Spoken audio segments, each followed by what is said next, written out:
So, good morning, everyone. Welcome to the Mamas Podcast. My name is Andrea Fitzpatrick, and I'm owner of The Wise Life, and I also operate the Mamas Podcast under that umbrella and the Mamas Group. And today, I have the distinct pleasure of talking with Anneliese Vance, who owns Never Miss a Moment Consulting. Why don't you tell me what you do? So I help dad-owned businesses with done-for-you Google Ads. I'm also a marketing vendor broker, and my specific talent is finding patterns. So I do that through ROI audits of people's advertising to help them get to the root of why it might not be working. Beautiful. Now, she's also a mama. Obviously, she's on the Mamas Podcast of two, right? Mm-hmm. And so thank you so much for being on today. And for just as a reminder for our listeners and for everyone, MAMA stands for Mamas Allied Make America Strong, or Parents Allied, because I feature both on here. I just got started talking to mamas and realized how many mothers don't really feel like they have a voice, and they feel pretty disempowered out there. And I want to help them have that voice, all parents. So again, thank you so much for being on today. And I think my pleasure. Thank you. And the first question I kind of wanted to launch with for you is your own question, actually. I just got a little spin on it. She goes, oh no. It's, why do mamas matter? Why do you think mamas matter? Mamas matter. That's a deep question. You're going to put me on the spot. Well, it is definitely my aim. We have an intuition that dads don't. Obviously, if you follow my content at all, you know that I think that dads matter, but I think that the mama's intuition complements. My husband will ask me questions about, like, why are they reacting this way? Just, they're wired to be the protectors and to be sometimes emotionally detached. And I think that they need our emotions to attach to what they're doing in order to make it complete. I know you're a believer. So, women were created to be a helpmeet and to complete. Adam wasn't supposed to be alone. So I feel that my role is to complete where my husband falls short, and not to judge him for that, but just to add to where he's deficient, and he does the same for me, and make a pretty good team. I think that's beautiful, and if you don't mind, I'll flesh that out a little bit with you. Yeah, please. I think where we get it wrong often in our society, and when we start to have these deep conversations, is kind of doing a competition comparison of male female. And I think that we can't actually do that if we really understand the difference between mamas and papas and the difference between male and female. And I know that's a big topic in our society these days, and I won't go down that rabbit hole. But what I will say is that there is no comparison. Women are different than men, and men are different than women, and to act as if we're in competition with each other pits two very different people against each other in a way that I think is very, very harmful. One of the things I see men do is they're very good at containing women or container. Like if you think of a picture with a beautiful painting in it, a picture frame with a beautiful painting in it, right?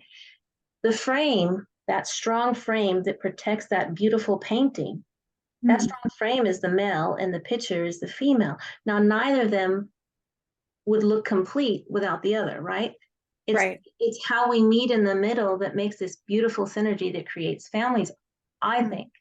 And one of the things that I wanted to add to that is that I have recently read some research that actually states that we actually, when we are pregnant with our children, we women, our body exchanges blood, the whole 9 yards, including DNA with our children that we carry clear up until they're 18 and beyond.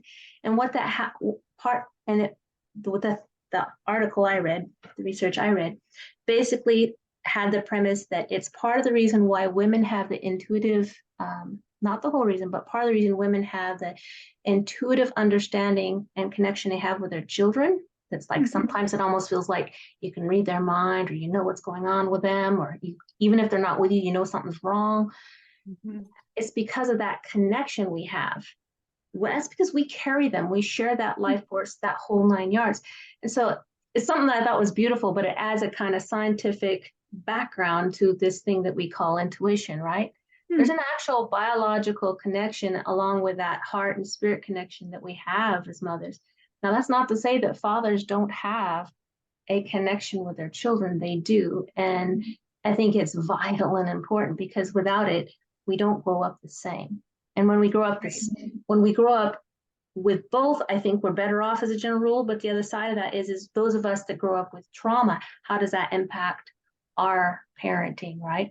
And I don't know how comfortable you are with where I'm headed here, but I know where you're headed. Go ahead. But one of the things I'm thinking about things like in our school system, in our education system, and we parents have to make a lot of difficult choices these days when we decide to have kiddos, right? It's like, okay, where do I go with that? And based on my studies, a lot of the things that I've seen is that our school system just isn't equipped to deal with neurodivergence. Now, neurodivergence, for those that maybe don't know that term, is anything that puts you out of the neurotypical bracket, which is you don't fit in the sort of middle ground of learning. You're either really gifted or you're really different. And I'm going to say different because some people are going to say that you're wrong or you're broken or there's something wrong with you, right? It's not wrong, it's different. And I'm that's one of the purposes for me with this podcast, is to begin to peel back that onion of how we label neurodivergence as less than or wrong when it isn't. It is different. And two examples I can think of right off the top of my head is ADHD. They're not incapable people. Their neurodivergence rests in this idea that it can be encapsulated in this idea that their brains are faster than the typical brain. We'll go to the autistic brain. Super, super, super sensitive. People got it wrong. They think that the autistic mind is shut down and not empathetic. That's incorrect. Actually, they don't have the same control over their sensory data intake that a neurotypical does. So they're flooded with a lot of things. So where you and I may be looking at 5 or 6 different things that we're processing, well, a neurodivergent on the spectrum can extrapolate it 10 to 20 different ways. So that delay that we see happening, and that overwhelm, that head banging, that head down, that lack of, that unwillingness of meeting the eyes, is that they're taking in so much data, they're overwhelmed with it. We're talking sensory data, we're talking neuro data, we're talking all forms of data. So they get overwhelmed with it because they're processing so much. So they're really brilliant, sensitive folks, right? And ADHD folks are really sensitive, fast folks, right? So I'm using these two as an example. There's a lot of examples, but I'm just using 2 because I don't want to take the whole podcast on this. But I know that you have some experience with some of this stuff. And also, you and I both come from backgrounds that they've made us who we are. I don't know where you are with it, but for me, I'm really happy that I've had the life I've had, because it's made me who I am. Yeah. But it isn't how I want to raise my children going forward. Because I don't think trauma is healthy in the human. And I had a pretty rough background. And so I had some interesting decisions. I don't want to speak about me. I had some interesting decisions I had to make when I knew I was going to have my son. And I'm curious, how have you made that journey? You know, how did that, how did you make decisions, and how aware were you, or were you aware, or was it something that happened? How did that happen? Well, I just threw a lot at you. Yeah, no, you did. And it's fine. We'll see where this goes. Just direct me if I'm not following. When I was pregnant with my daughter, in order to get pregnant with my daughter, there's some healing that had to happen. And I don't know if you've ever read any of the books, Love Code, Memory Code, or Healing Code. But those were just very impactful in my life. My children probably wouldn't be here without them. So I would encourage anyone to listen to those. But the example that's coming to mind is transplant um, recipients have said that they've had memories from that weren't theirs. And Yep. it's because the memories live in the cells. And so what I went through, which is irrelevant, but it was trauma. Mhm. We tried for 4 years to get pregnant with my daughter. And I am so grateful. Like you said, you're grateful for what happened. It's definitely made me who I am. It's definitely made me more empathetic with, let's say, a quarter of the women out there.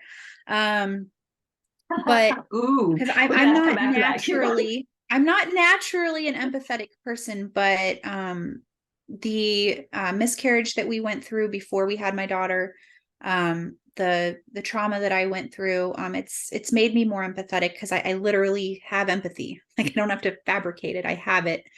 But I, was talking to the Lord and I said, look, like you're my dad. You don't want to withhold anything that's good. You want us to be fruitful and multiply. There's obviously something going on here that you're protecting me from. And so went through that healing and literally within 3 weeks was pregnant. And I'm so grateful that I dealt with that and went on that journey, because if I hadn't, my daughter would have had those memories in her cells. And she is the most happy-go-lucky, always on the go. I think she's even moving when she's sleeping kind of person. And it just, I was like, even though I wasn't, well, I was a mom because I have one in heaven, but like I didn't have a child here on earth. Like I feel like I was parenting those whole 4 years going through that journey because I was doing it for her. And then when I got pregnant with my son, that was interesting because I had to, when I knew it was a boy, I had to go through some more healing.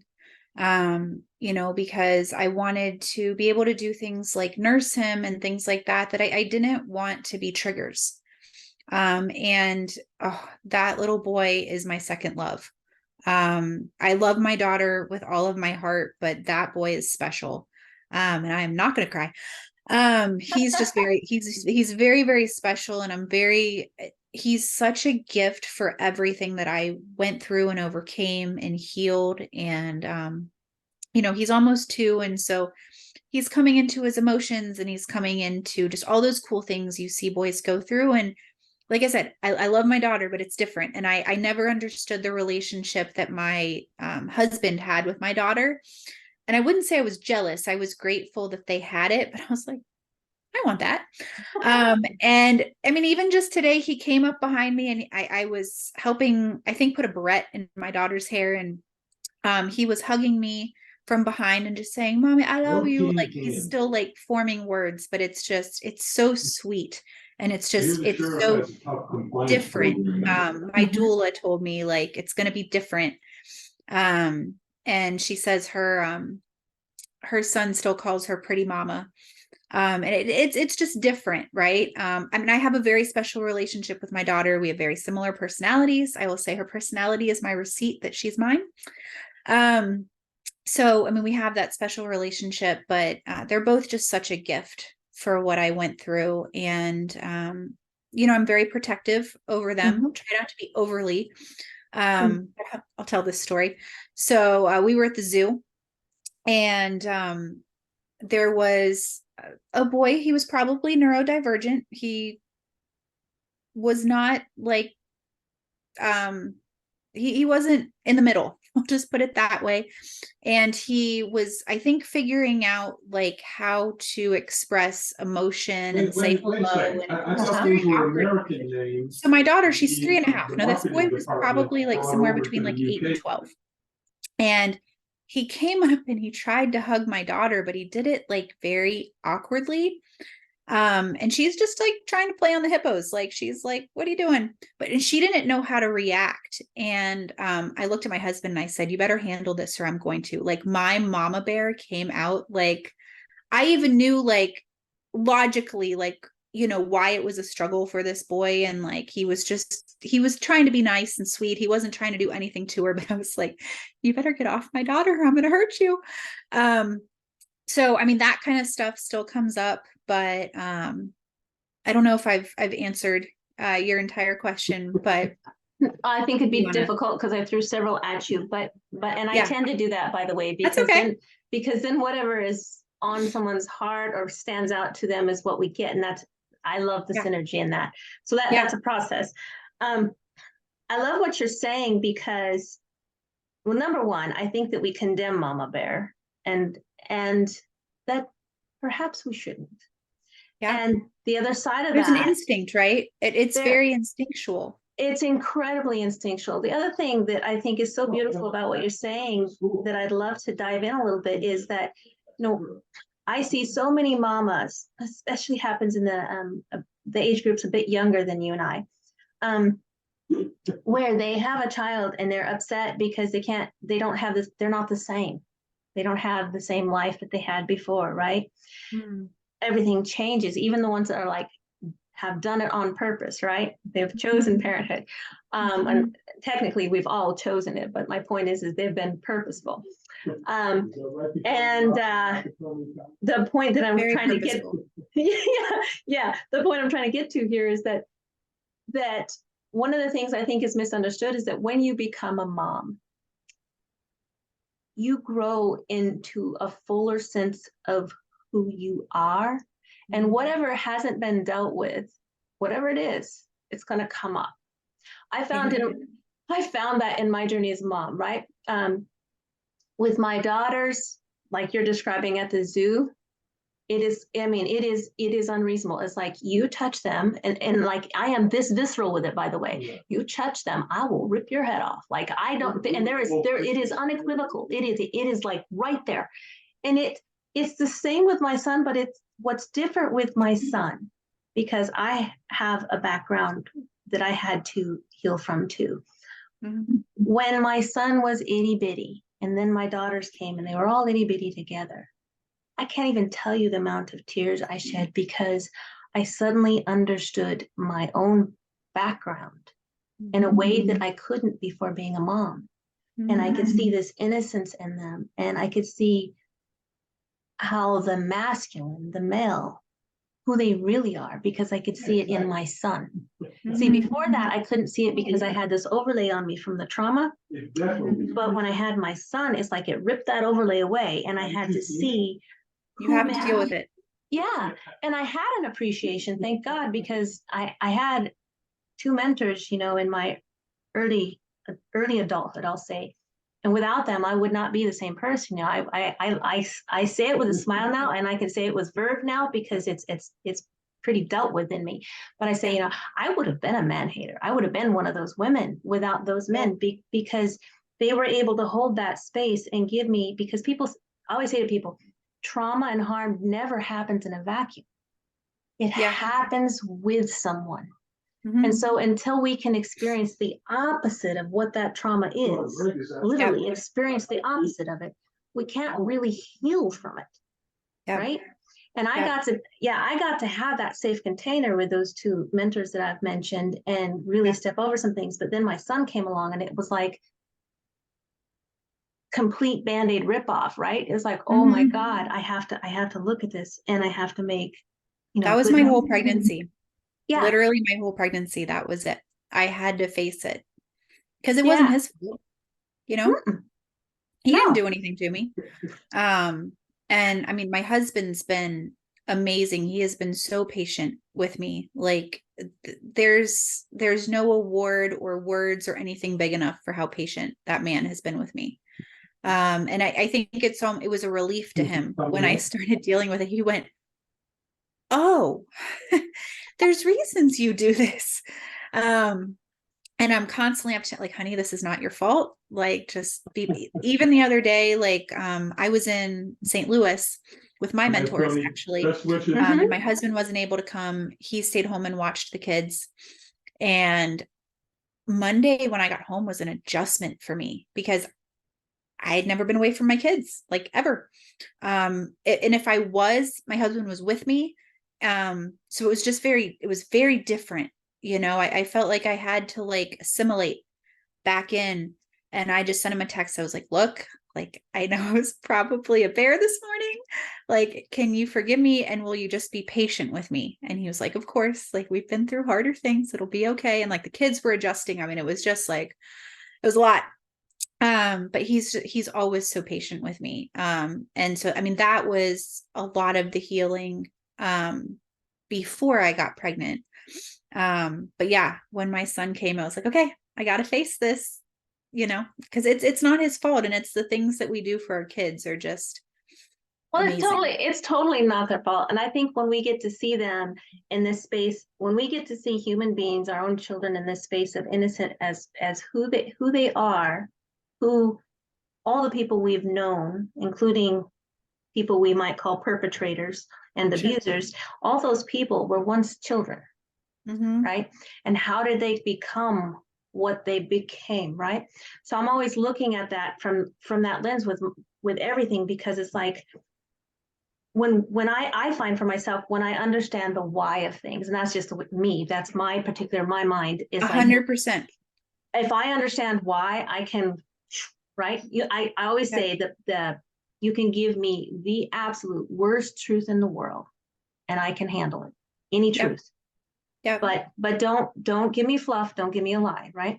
Yep. And that was the way it was when I understood things about my upbringing, when I especially went through the process of becoming a mom and being a mother, as I started looking at these things and looking at how our children's psyches get fractured.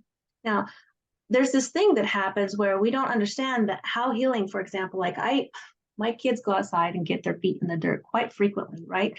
And I've taught them to go do that. Go get grounded. They call it earthing these days, right? Go get grounded. Go, Yeah. go connect, go play, go get dirty, go run off some steam, because it's really healthy. So I think finding the balance between what builds resilience in our children and what is harmful in them can be dicey in today's world.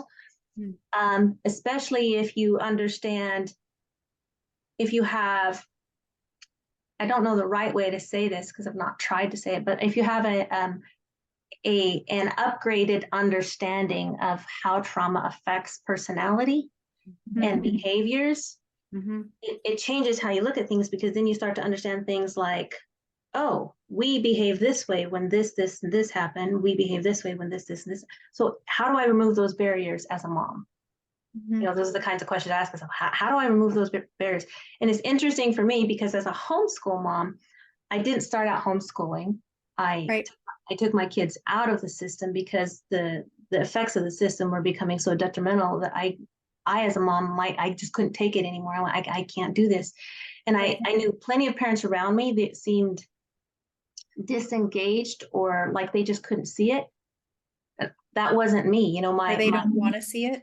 Yep. Well, I think we're conditioned, to be honest, Anneliese. I think we're conditioned to believe, we're led to think and believe that this is normal. This is the way it's supposed to be.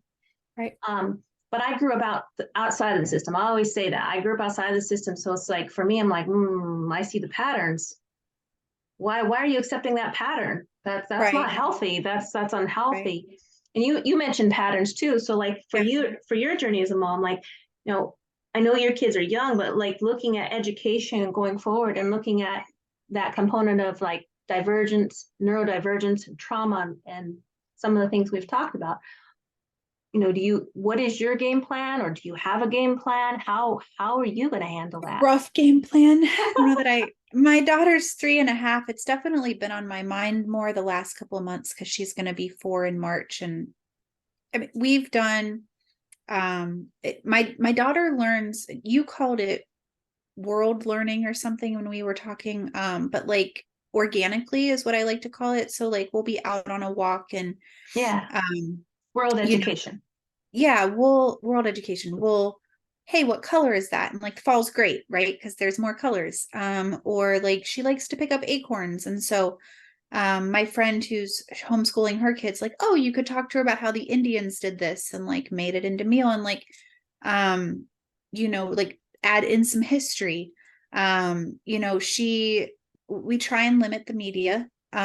But sometimes it's just how she best connects. And so we try and have, an educational component to that. And she gets really excited about it. Like I was telling you before we hopped on here, like it's fascinating. I asked my husband, I'm like, are they doing this with special cameras? But it's this person making these little mini cakes, and they show all the ingredients to make it, and you put it in the oven and you bake it, but then they decorate it and there's colors. And she's like, Mom, I can learn my colors. Like she wants to learn. And it's so interesting because we live right near a primary school. So the buses are constantly going by, and she's like, Mom, I'm late for school. And she'll grab her backpack and like want to go get on the bus. And I'm like, sweetie, you're never getting on that bus. Why? Because mommy loves you. So that's what I tell her. Good Hope your answer. listeners will be okay with No, that. no. But there's certain things that are being taught in schools, or even on some of the shows. We're like, okay, I'll get a text from my husband. We're not watching this anymore. They're letting this seep in because it's more popular. Yeah. And It's I'm not dealing with it. Like, even like, not sure where your listeners are going to like stand with this, but we're not a big no. believer of Halloween. Um, I think so, that's fine. I've been struggling this whole year because my kids were a little bit conditioned, mhm, and I'm like, how do I handle this? Because I don't. For me as a homeschool mom, wherever there's like a local get togethering, right? Where mhm, get together where there's a bunch of other kids, I try to show mhm. up in a lot of those places in innocuous ways that are safe for my kids.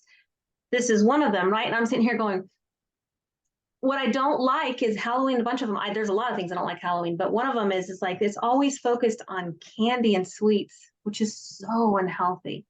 Like Well, from a frankly, a lot of the stuff, like it just instills fear in my children. yep, We absolutely. there was a place we used to go for ice cream, and they had some kind of Halloween thing out there. And my daughter, she it's not even imagination to her, like her personality, it's real. Yeah, well, And that's the way the brain works. for months, she wouldn't, she was like, is it there? Um, and the people across the street are putting up their whole Halloween display. And I'm just like, I told her, I was like, baby, let's just pray for him. Um, and my mother-in-law came, and bless her darling heart. I mean, she doesn't mean anything, but like there was a Halloween bag, and it had some characters on it. And my daughter, I was so proud of her because I was like, oh, how's this gonna go? Because she can be very outspoken.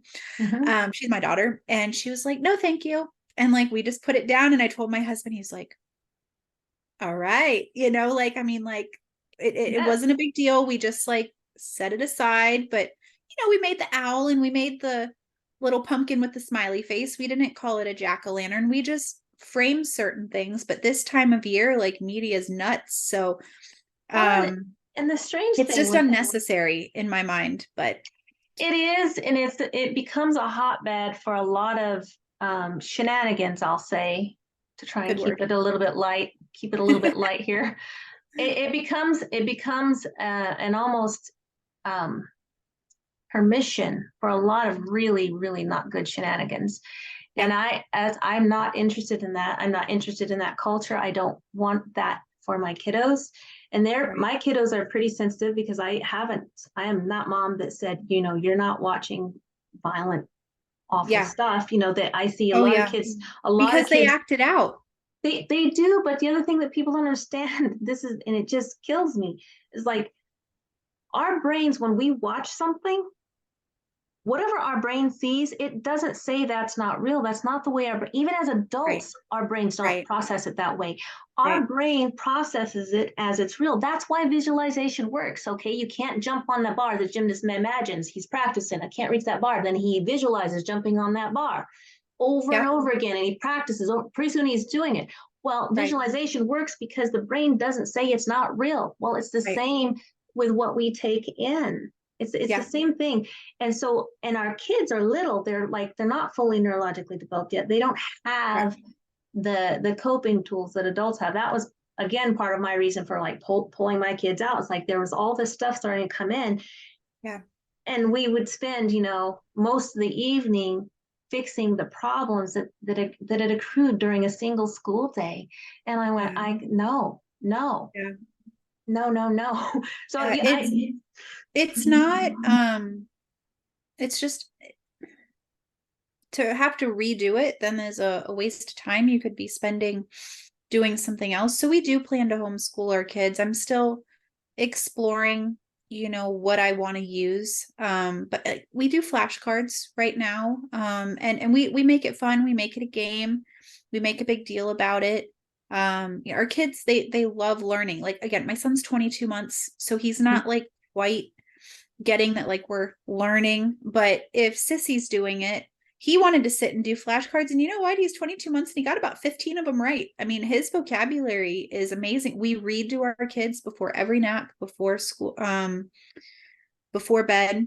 Yeah, And that's my what I do. daughter, the thing that she loves to do, she's memorized a lot of it. Like, her memorization skills are off the chart, blew me away. And I was like, okay, let's do something with this. So like, we're taking a new book, and like she'll get one part of it, and I'm like, okay, like, let's memorize a little bit more. So she's not reading, but she's learning the words, she's associating the pictures with the words. And they've both fostered like a love of learning, which is to me what it's all about, right?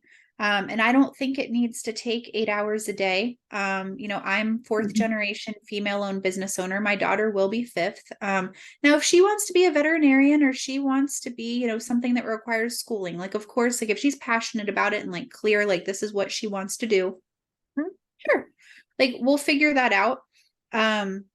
But if not, like, I want her raised around entrepreneurship. I don't want her raised sitting at a desk 8 hours a day, because it conditions you for having a job. And that's maybe a unique perspective to why I don't want it. But up until the 1900s, in the Industrial Revolution, we were apprentices. We learned a skill. Yes, And absolutely. I I want to keep bring that back. No, well, So, you and me both. And so like we should keep talking going forward, because when I say the Mamas podcast and the Mamas group, I literally mean the Mamas group. I'm yeah. working to create a movement of parents who are centered on affecting the culture that we are in Mhm. positive ways. There, and when you say entrepreneurship, my daughter, da da da da da.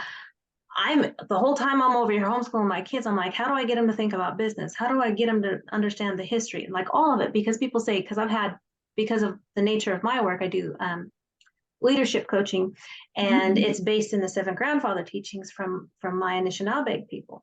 And Mhm. that's Native American. And people go, Mhm. well, what do you say?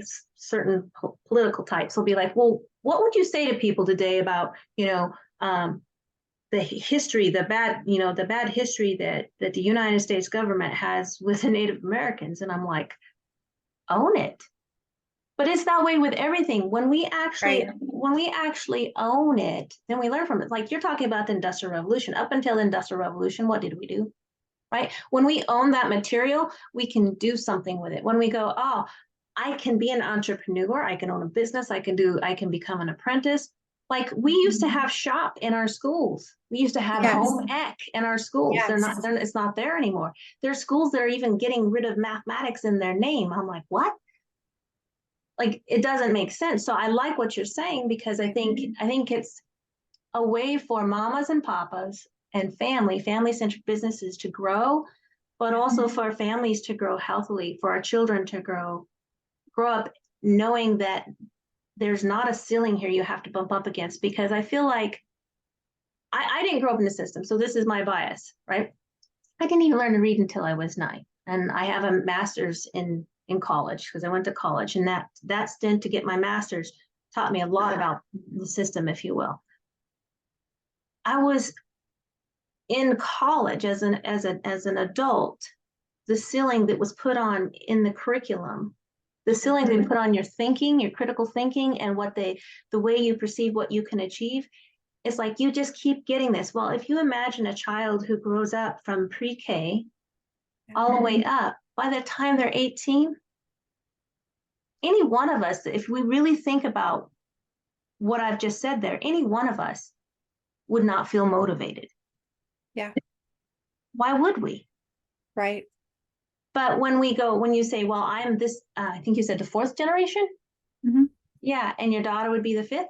That's amazing. Like, what an amazing legacy to pass Yeah. on to your daughter. And I'm curious, like, how I know she's young. I know they're Yeah. young, and you're not going to have everything figured out. But like, what are the steps forward to that? Well, we try and include her, and it depends on, like I said, she might bust through the door and like pop on here. I don't know. But we frame it right now. I try to frame it in language she understands, but my husband was helping a client yesterday, and she said, where's daddy? And I said, he's helping somebody. When he goes out the door to help an offsite client, like we could use the term going to work, but we say that daddy's going to help somebody. Daddy's going to serve somebody, because that's really how we look at what we do in our business, because we do help dad-owned families. And since we're on the Mamas podcast, I talk a lot about dads on LinkedIn and my posts, but it's to advocate for the moms and the kids, because that's who really wins when the dads are home.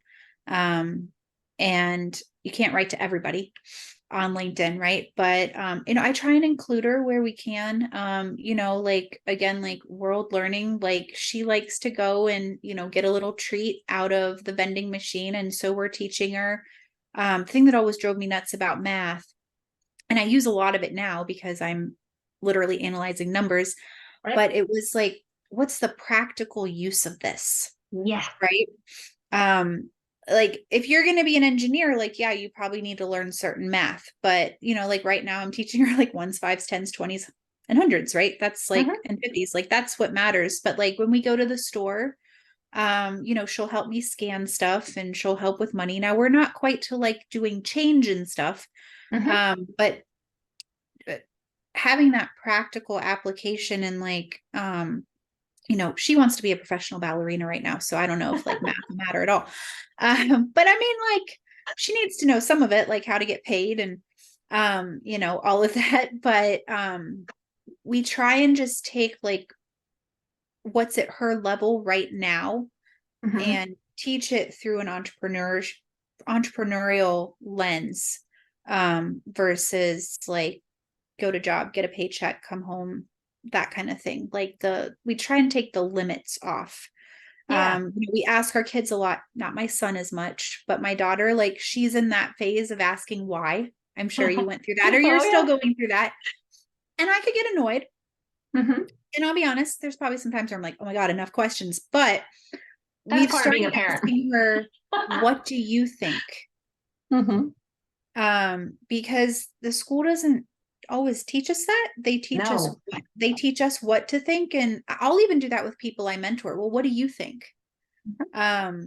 And flip it back on them, because we're so used to being told what to do. I mean, I teach that a lot in the advertising I do, is like 95% of America's employees, and they're used to being told what to do. And quite frankly, they're really uncomfortable if you don't tell them what to do. So we incorporate that a lot in advertising. But while that works in advertising, like I don't like being part of that system, right? Like I'd almost like to ask, like, do a commercial of something like, what do you think? And have it be like interactive and like, But I think what you're bringing up is super valuable, because what that was the same thing that I thought was an issue before I pulled my kids out of school. But I also, you may not know, I used to teach Montessori and I used to do a lot of volunteer stuff. Oh no.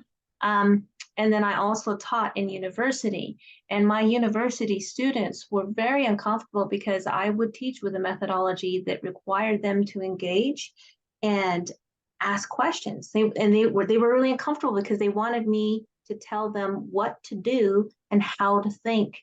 And I didn't. I would say, okay, there's this, this, and this. Now tell me, what do you understand from that? And they would be like, because they're scared they're going to get the wrong answer because it's just been drilled into them that they can't, right? And I'm like, no, give it to me. I'm laughing because the number one question my husband will ask people that we mentor is, what did you hear me say? And people like tease him because they're like, here it comes. Great question. It is a great question, because you can't just assume that people got it. Like, no, everybody looks at it. What part did you get? Okay, that's good. You missed this. And then we'll ask again, what did you hear me say? Or what did you take from this? What were your takeaways? Like, I saw my mentors, but part of it was at a conference. And so I was driving back with someone I was mentoring, and I was like, what did you get out of it? Like, what were your takeaways? And people, I my personality and how I was raised, I don't want anybody telling me what to think. Mm-hmm. So to me, it's weird how the majority of people think. I'm like, why do you want that? Why do you accept that? Like, think for yourself. And I want my daughter raised the same way. I mean, her having a strong personality, whew, some days it's hard to like instill that in your children because you're empowering them. And it's like, oh, like anybody but me. Like, go do that with anybody but me. But I love it too, because I'm like, yes, like, that's what we want. So, and Is it'll be it? interesting because, my son, like I said, he's 22 months and he's just two's that like fun age where they really start like having opinions. And on some things, I mean, it's like on like, I want Cheerios, or no, I don't want this. Yes, I want this. But like very like clear yeses and nos. I'll make my son say yes or no. Like I'm Mhm. not going to think for him. I'll give him choices, even with food, and let him pick. Yeah. With my daughter's personality, that's like, you have to do that or you're not going to survive. You have to give her choices. But with my son, like he would probably be more the personality to just go along with it. Mhm. And I've mentored enough people with that type of personality that's just more laid back, go with the flow. And I'm like, no, like, what do you think? Like, what do you want? What matters Have to an you? opinion. Even if I don't agree with it, like, I'm like, and he's learning to use his words. And my husband teased me the other day because you ever heard of Pocky Sticks? It's like a Hmm. Japanese type. Yep. So we have an international grocery store like 10 minutes from our house. And so my husband will get those because it's a minimal amount of sugar. It's like mostly like grains and like we'll do it as rewards. And he went to the cupboard and he pointed and he said, I want stick. Here you go. And my husband's like, did you just give him a cookie? Because, I was like the one that wanted my kids like all organic, no sugar. And he's like, it worked for a while. And he's like, all right, Anneliese, we need to be realistic to a point. But I'm like, yes, I did because he used his words and I want to reward him for using his words and telling me what he wants. Like I want that instilled in my children.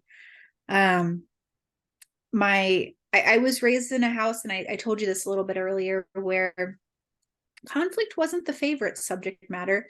And it's Hmm. not like I try and start it, but to me, if it leads to resolution, I'm Boom. okay to go through some conflict. And I'm teaching my kids conflict resolution right now. I mean, sibling rivalry is real. Yep. Um, and my son's starting to fight back. And so my daughter's like, what's happening? You've done this to him for 2 years of his life. Like, if you can't dish it out, don't, you know, if you can't take it back, don't dish it out. I'll ask her all the time, like, do you want mommy to do to you what you're doing to your brother? No. Okay. Don't do it to your brother. Stop it. But just like finding those teachable moments. So I think absolutely. that I'm very passionate about that. I think those teachable moments are everywhere. And I wanted to rewind just slightly because I didn't want to lose track of it. You talked about learning. Mhm. Um, and I think in our culture, our mainstream culture, we've taken learning and sort of started to think of it almost like a bad word, like a bad Mm. thing, right? Like, oh, learning, like it's going to work. Like, there's this feeling attached to it, right? Mhm. I worked really hard to keep that out with my kiddos because I love learning. It's part of the reason Me that too. I got the degrees I have and everything. Everything that I did was geared in such a way that I could keep learning. There was no limit put on that, right? It wasn't an end point. Um, and what you're making me think of is that we naturally, because you're talking about they haven't lost that level of learning. No, they'll never lose it unless someone suffocates it out of them, which is what I see happen in a lot of systemized schooling and education. Yeah. But if you think of your children, I'm going to use this as a quick example. We have a garden out back, and I hadn't gotten around to planting a mint plant. And I don't know what you know about plants, but mints are pretty resilient. Many plants are, but mints are pretty resilient.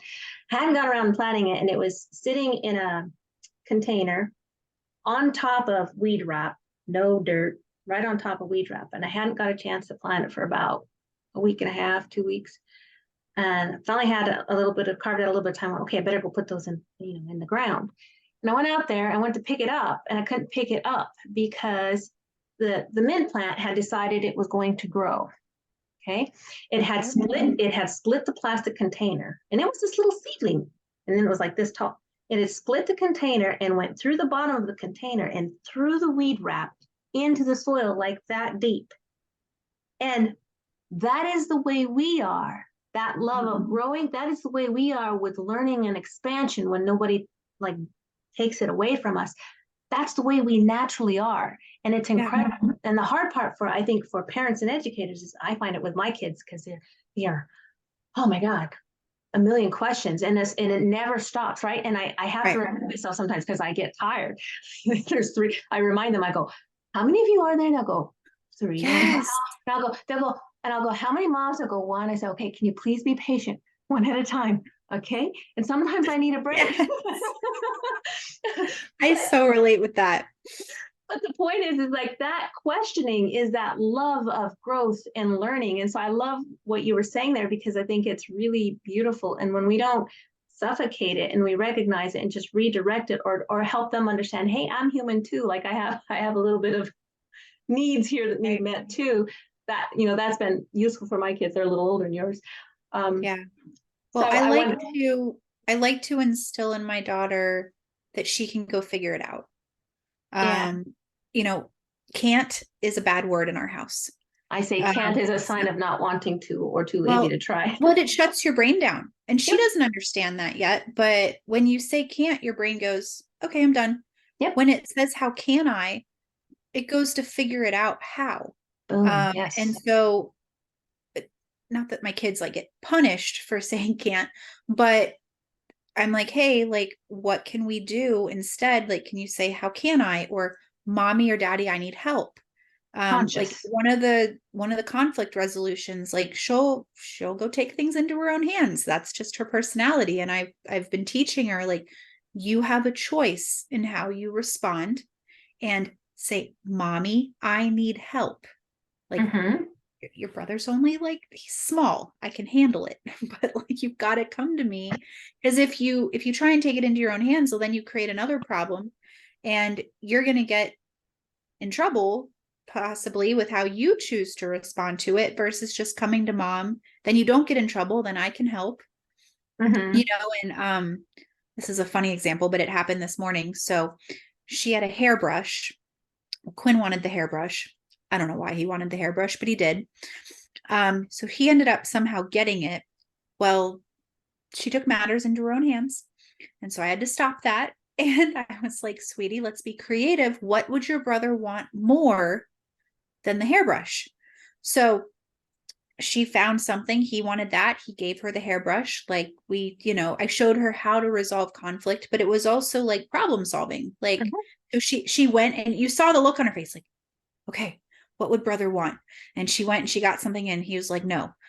Okay, well, that didn't work.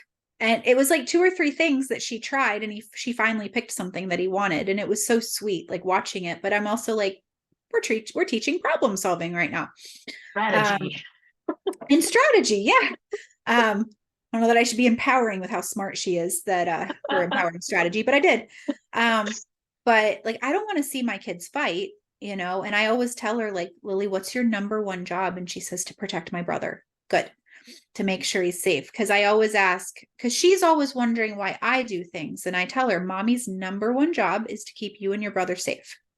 So if I'm doing something and you don't like it, you might not like what I'm doing, but you have to remember why I'm doing it. And so then I've started and I've that's been like a year that I've been like, ever since he has come around, or since she could like start asking why, I'd say like maybe not a year, but a while. And so I'm like, okay, how do I communicate to her to not fight with her brother? I'm like, what I'm saying is not working. And I'm like, she knows what this means, and mommy does it for her. And so now I'm doing that. And with her, like, hey, like, is that keeping your brother safe? No. Okay, what's your number one job? To keep brother safe. Okay, let's make a different choice. So yeah, it's a process. It is. I always say to my kids that my job is to guide you, protect you, and provide for you. That's everything. Everything is in that. So I know we're coming up on time. Yeah. I wanted to ask you, did you have any takeaways you want to share with the audience, with our listeners, or what's the number one thing that you think is important, is, for mamas to know about motherhood? Some wisdom you would like to share, and I'm sure there's a boatload of them. Yeah, there's a whole year full of posts that I could write on that. It was interesting. Like when I chose to write to dads, I'm like, I try and like, because I have mom followers too, Mm-hmm. um, like single moms. They're like, ooh, let me come like see what she's writing because maybe I can learn something from a dad's perspective. Mm-hmm. Um, I would say the biggest thing, there's a bunch of things that I could say, but I would say the biggest thing is you're not alone and you're not the only one going through this. There's hundreds of thousands of other women that have gone through it or are going through it right now with you. This is a dad perspective for a second, but I think it'll tie in. A friend of mine just came onto LinkedIn and was like, look, I'm going through this hard time with my son. I'd love some advice. And so, I typed out some stuff, but I also texted him like, hey, because he's a client of mine. And I was like, hey, like, I've been through this. Mm-hmm. There's someone who's like made it through, kind of like the minefield example, like, right? You want to follow someone who's made it through with both their legs. Mm-hmm. There's someone who's gone through it. I mean, even being able to talk to you on, some of the neurodivergency stuff and some of the homeschooling stuff, like, don't feel like you have to figure it out all by yourself. Like, I think Right. that's probably going back to like the very beginning of our conversation with, men and women and not competing. You don't have to prove that you can do it all. Like, it is okay that you can't do it all. We're not meant to do it all. Mm-hmm. For 2 years, I picked a word for the year, and for the last 2 years, that when my son was born, and like his second year too, was capacity. And we have an emotional capacity, we have a spiritual capacity, we have a mental capacity. You do. Sometimes, like, it's okay that like it's not within your capacity. Your capacity can grow, but then also maybe it's not supposed to. Like, my entire business, the marketing vendor broker side, is all built on the fact that I can't, shouldn't, don't have to do it all. I can refer it to someone else who can do a much better job. And I think it'll take a lot of weight off of your shoulders to not have to figure it out. Like, you don't have something to prove, and it's all about what's best for your kids. Like, we've sleep trained both of our kids, mostly just because it was survival of like running two businesses and having two young children. But my husband's the one that started it, because the mama bear part of me, like, if my son or daughter cried, I'm like, let me go. No, I've got it. I literally left the house and he put them to bed both of those nights, and he let them cry it out. We didn't do the cried out method. It was like 5 minutes, but like, we didn't let them sit there for like minutes to an hour. Let me just clarify that for the Yeah. audience. But Yeah. he had to start it. He did. It was not within my capacity to do. And sometimes there's things like, I'm like, babe, like, I need you right now. Like, I don't have it. Like, I need you to step in here. I'll be like, okay. And sometimes it's the same way with him. Like, honey, like, I don't have it. I need your sensitivity. I need your like emotional capacity right now, because mine is like, it's done. I got Mm-hmm. you. So I think that's the biggest thing on my heart. It's the biggest thing I think I've learned as a mom, a wife, just a human in general, but like specifically talking about moms, is you don't have to do it all by yourself. You really don't. And the thing I'll add to that, she's making a beautiful point here, folks. And the layer I'll add to that is that not only do you not have to do it all by yourself, and not only is it also okay to not sometimes have the capacity. Understand that your measure of capacity is not the measure of your worth. See, Amen. a lot of us attach worth to what we're able to execute, right? But we're all human and we're in flux. And especially as parents, we are in flux. We're trying to navigate raising and protecting beautiful little beings and provide for them. And those are two very different things sometimes, how those go together. Yes. And have a relationship with our partner if we're lucky enough to have a partner, Right. Can And be a daughter, and yep, all kinds yeah, of a friend, yeah, all kinds of things. yeah. So our worth is we're already worthy Hmm. just by being here. So, Mm-hmm. I wanted to add that layer in because it's something I see Yeah, no, thank you. a lot of people do, and you're spot on. You're not alone. And that was the point the entire point of launching Mamas Aligned is that there's so many parents who feel so alone. It's like, gosh, no, link some arms and hands with me and let me get some people to, speak up on a podcast to show you you're so not alone. Please come join us. So thank you for that. The thing that I would add too is like, we went through certain experiences to pass it on. Like, don't have those experiences wasted by not accepting the help. Yeah. It's actually, if I can be so bold to say, it's very prideful to not accept help. It is, and women, I mean, men have pride, but we've got it too. We've got egos. Gosh, yes. And it's the filter I always take. What is best for my kids? Right? Or what's best for my marriage, or, whatever lens you want to go down. But if it's not me, like I don't need to be the one that does it if it gets accomplished. As long as it gets accomplished, like that's fine. I don't need the credit. And that wasn't always true about me. But I've just learned, like, the other thing I would add, mama, sometimes you just need to take a nap. Like sometimes you just need to go to bed and just start over. Sometimes when my kids take naps, and I have a 3.5 and a 22-month-old. So, and they're kind of like, their naps are syncing up. So it's nice. But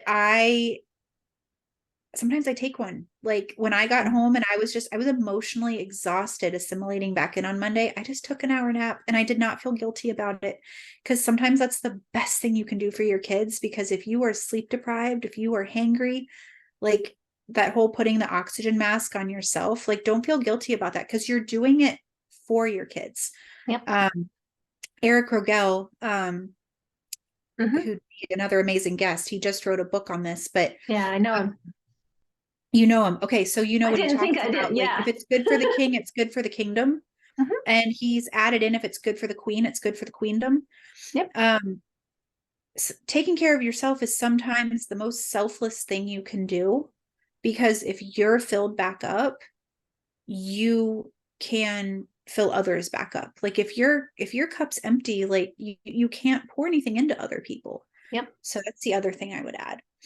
I think you're spot on there, and I'll add a nuance to it. She totally agree with everything you're saying, and the only caveat I would add to that is, it's not sometimes. When we take care of ourselves, that's when we show up best for those we love.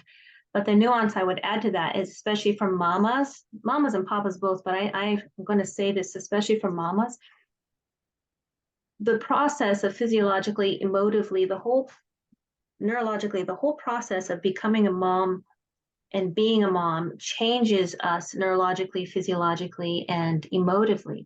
And you get tired on all of those levels. And sometimes when you're getting really blue and you think you're depressed, what's really happening is that you're just exhausted. Done. And if you take that nap or you go for that walk in the forest, you find a way to take care of you. That feeling of, I can't do this anymore, that sheer exhaustion, unmotivated thing, it changes. And I'm saying that because I see a lot of mothers, and I went through it myself, especially when my kiddos were little.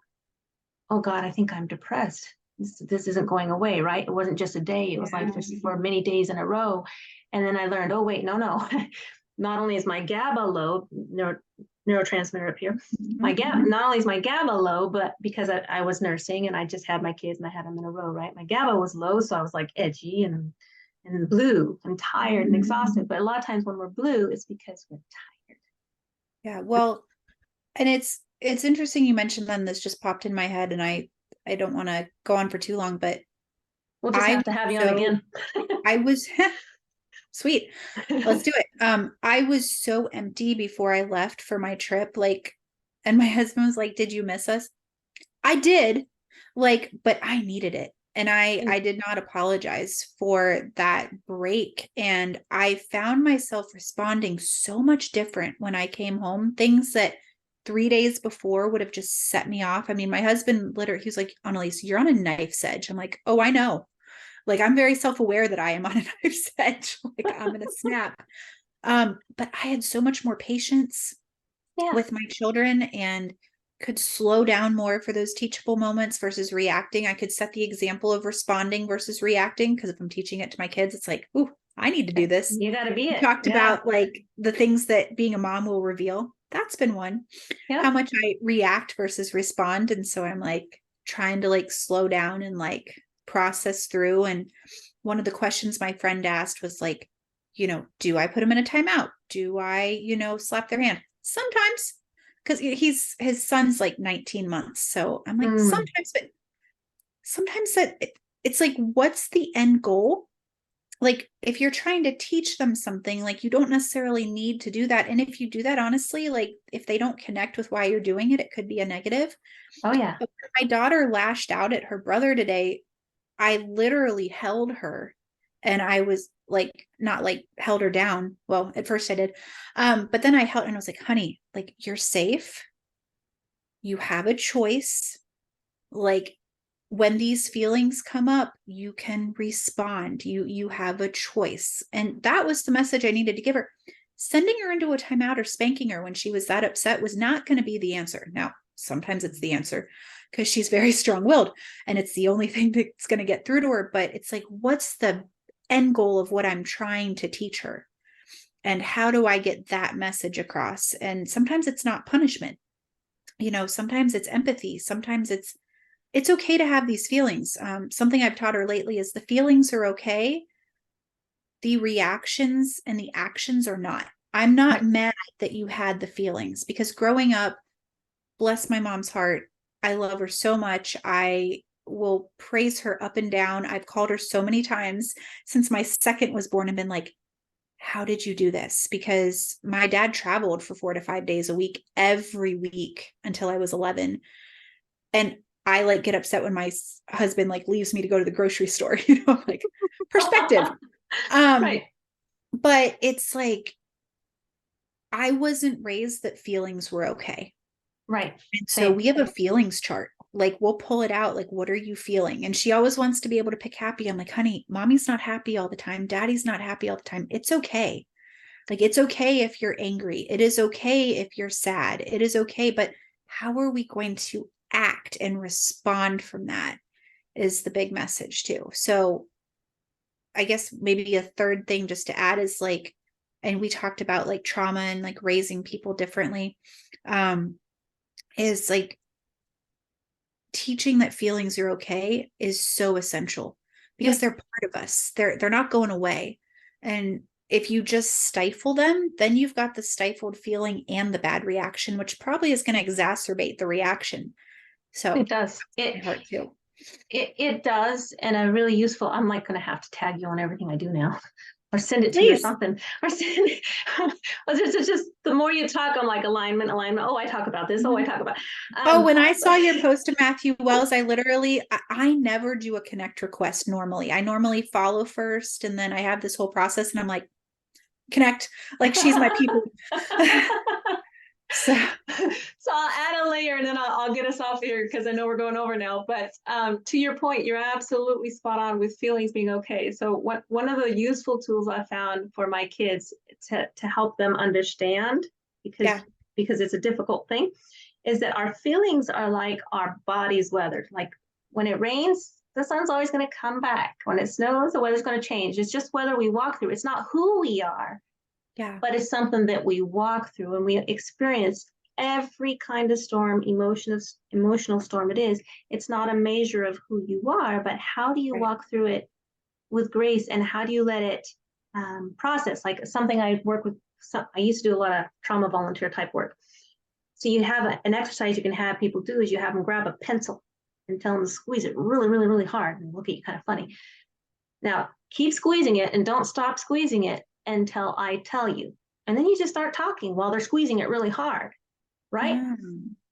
And then you tell them, okay, drop the pencil. Now, if you have a big room full of people, there will be a number of them that drop it and leave it, but there will be a huge portion of people that reach over and pick the pencil back up.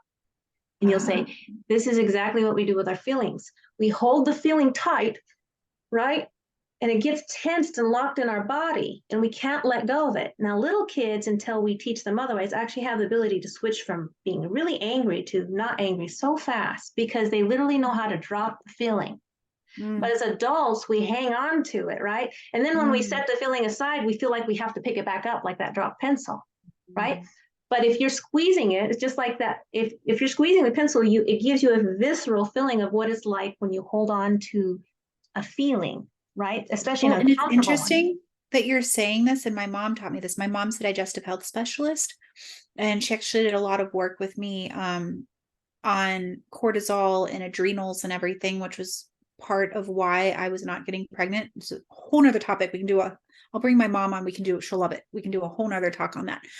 But my daughter this morning, she was saying how much her stomach hurt after she attacked her brother. And I said, yeah, because Personal your power. adrenals are flaring and your emotions sit in your stomach. And my mom showed me how to work with her to like release that. And she was like, oh, and it was so interesting to watch her have this realization that like there's like a physical response as well.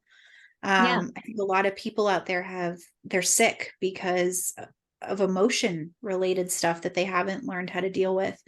they are, and they are, and a lot of But yeah, traumas. that holding on to it. Yeah, we could talk all day about that. There's a lot of stuff there, Well, and we I'm could do like happy. 7 episodes, I'm sure. I'll just have, like I said, I'll just have to have you back. We'll have a series. Plenty of stuff up here. All right. Well, okay, so thank you so much. We'll start there. Sure. Thank you so much for coming on to Mama's Alive. Yeah. And guys, we can find you on LinkedIn. Anywhere else we can find you for your stuff? Yeah, I'm on Facebook, but not really for my business. But if you want to find me there personally, and you can reach out with, I always like to tell people, I did a post about this, like I'm a DM or a private message away. Like I've been through so much stuff and I didn't go through it so that other people couldn't benefit.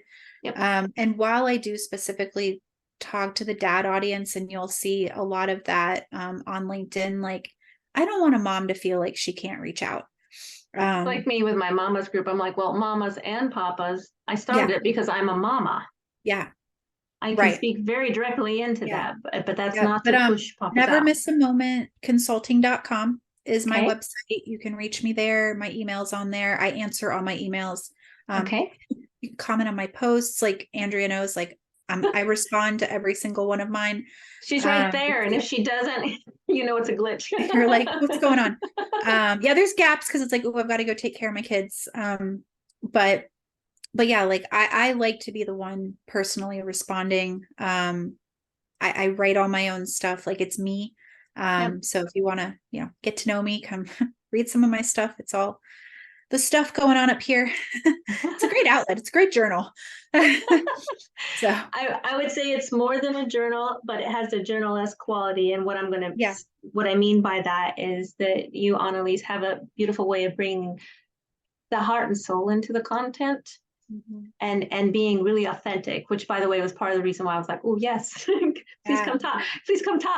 Yeah. Oh, my first tattoo, I have 2, and I don't know if this is what it says, because you never know. It's kanji, but it means genuine. Mm-hmm. It's how I always want to be. Like, I'm not, the thing that I had the most healing in from trauma was not having to put a mask on anymore. And like, yeah. I am who I am. And if you don't like me, unfollow me. That's fine. I'm sure that's happened. I've never really checked. But I'm not everyone's flavor. I'm not vanilla. I said this on Francine Sinclair's podcast, which if you want to hear more about, what Andrea was alluding to that I went through, it's on there. Little plug for her influential Christian entrepreneur podcast. But I'm Rocky Road. Like I'm there's some kind of chocolate chunk or something, like there's flavor with what I do, and it's not everybody's, but it's me. And I never have to pretend to be someone I'm not. You talked about you can handle the truth versus a lie. Like you're always going to get the truth. For me, you might not like it, but it's always going to be. I don't want to have to pretend anymore. That was more exhausting, because then you have to, who was I with this person? So let me pretend to be that. Like, nope, I'm just me. And if you like it, great. If you don't, there's somebody else for you. It's cool. Yeah, no, I think it takes a special kind of courage and vulnerability actually to do that, and confidence, because you're comfortable in who you are. And when we're comfortable it's been a journey, but yeah, it's one of the greatest gifts. And letting my kids be themselves too. that's probably shaped my parenting more than anything, is like, I can be myself so I can let them be themselves. So that's huge. Yeah. That's huge. So I'm going to have you come back on. That's just all there is to it. Thank you for the time today. Thank you Yeah. for the Thanks for the flexibility. platform. I love giving back. I really do. No, you're giving so much. And so thank you so much. You can find Anneliese on LinkedIn, apparently Facebook too, and of course on her website. And my name again is Andrea Fitzpatrick of The Wise Life, and we'll see you next time. Awesome. Thanks. You bet.